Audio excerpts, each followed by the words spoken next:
So Okay. you know, the camera here, coming in packs. Right? Yeah. Yep. That's how we travel. Right. Do you think that the bill that passed in the Senate in March to stop Congress and presidential paychecks would pass in the House if there was a government shutdown? And would the Republicans also be willing to sacrifice their paychecks? Absolutely. I mean, I think right now Senator Vance from West Virginia is actually really pushing that idea that in the event of a government shutdown that we should, in fact, actually forfeit our paychecks, which, I mean, I don't really see any problem with that. I mean, considering we as Republicans, we can continuously espouse a balanced budget and, you know, being responsible to the American people. So, you know, as for our constituents, if we're not doing our job, I don't see any reason why we should get paid for it. What is your response to when Obama says that your initial agreement or compromise was $33 billion and now you're requesting the 40, which should come down to $20 billion? But what is your response to that, saying like they need to make an effort? I mean, I just think that you know, that the Democrats are kind of kidding themselves in the sense that, you know, that they think that, you know, if they just try to lowball these numbers that we're going to accept it. I mean, I think we've seen time and time again that the American people are really interested and really want major spending cuts, and, you know, and the high number that we're playing with right now, which we don't even think is high, and we think it's a reasonable number. You know, we'll just continue to try to fight for what we think the American people want. Speaker Reed suggested that Boehner doesn't even want to make a deal at all. Do you agree with that? I think Senator Reed is maybe a little bit out of touch of what the American people really want. I mean, I think if he's going to actually speak to not wanting to compromise, I just sort of ask him why he didn't pass a budget when he was in power himself.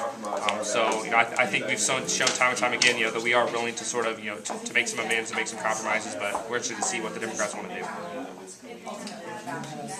No, I don't. I think the American people can, you know, decide for themselves. Do you think that this situation is putting the Republicans in a more positive light, since it seems like you are the ones compromising more, at least right now? I mean, absolutely. I think Representative Brand sort of started this, you know, bigger issue of, you know, the American people are really looking for those massive budget cuts. Everyone always hears about the massive deficit we're in, you know, about everything that China owns of our country itself. I mean, you know, just seeing, you know, sort of the steps that, you know, hopefully that the American people are able to see the steps that, you know, we're trying to take. You know, on the same regard, we do understand that, you know, some of the cuts that we have to put forth may not necessarily be popular with everybody. You know, but the fact that government's just been overspending for such a long time, you know, we've got to start somewhere.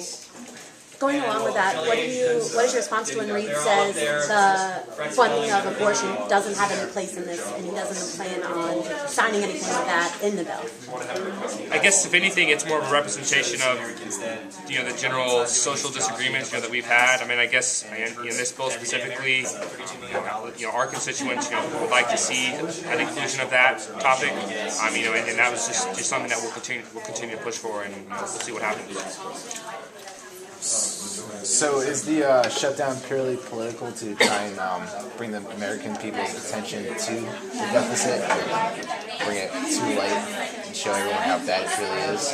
I mean, I don't think it's purely political. I mean, all of us, I think, would much rather not have to deal with a shutdown. I mean, if we could, you know, agree on those cuts, you know, which Senator Boehner has just announced, you know, the $40 billion. I mean, we would much rather, you know, not see a shutdown. But on the same regard, if the Obama administration and the Democrats in the Senate aren't serious about actually making cuts, you know, we would have to see what would happen. But ultimately, we would prefer not a shutdown because, you know, we understand sort of everything that encompasses. Is there any way that a compromise of a lower number will be possible from $40 billion or no?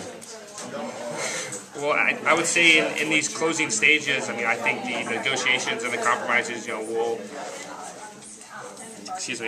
will get tighter. You know, the fact that, you know, that the deadline is so close. I mean, I would like to see, you know, hopefully, you know, Senator Reed and Senator Boehner and President Obama would able to maybe, you know, meet somewhere in between that $30 billion, you know, $33 billion and then $40 billion. But I can't really speak to that, as I'm not really involved in this. How would you respond to Democratic accusations that Brian's plan is an attack on the poor and also on our environmental and energy needs?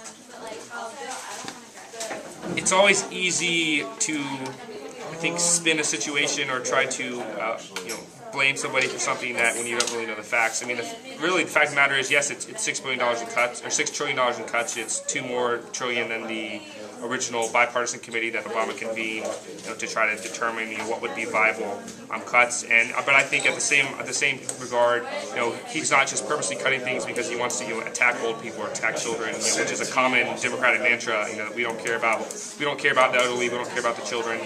But it's really just just more about living with our means. And on the same hand, we're looking to cut everything.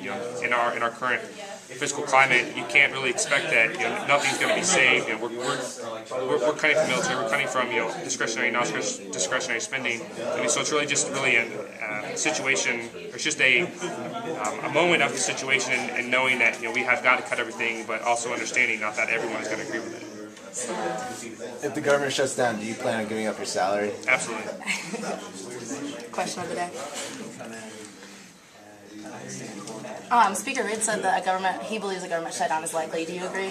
Or do you think that you'll be able to come to a compromise before tomorrow?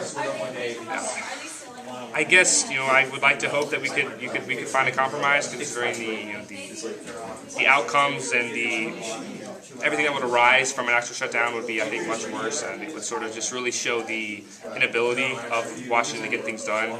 But on the same regard, we'll just have to really more or less see if Senator Boehner, Senator Reid, and President Obama are able to come to a consensus. Do you think if there's a government shutdown, it's proof of what you described as a lack of leadership from Democrats in the speech you just gave? Absolutely. I mean, like I said, Democrats had an option when they were in power previous to actually pass a bill, which they decided not to do.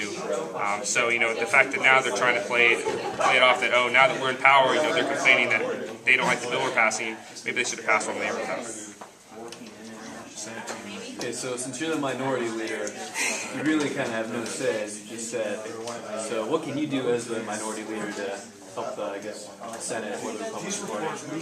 I think we are, as you said, we are in the minority, but we're not. But we're also in the minority, and seeing that we're confident on some degrees that we can receive some moderate Democrats. I think especially Senator Manchin from West Virginia is really going strong in this whole idea of giving up your pay in the advent of a shutdown, and we believe sort of more senators like that definitely sort of of our standing and of our ideas that we can sort of play along with them, and in the advent that we do go wherever the vote comes down to, hopefully that we get to pull them to our side.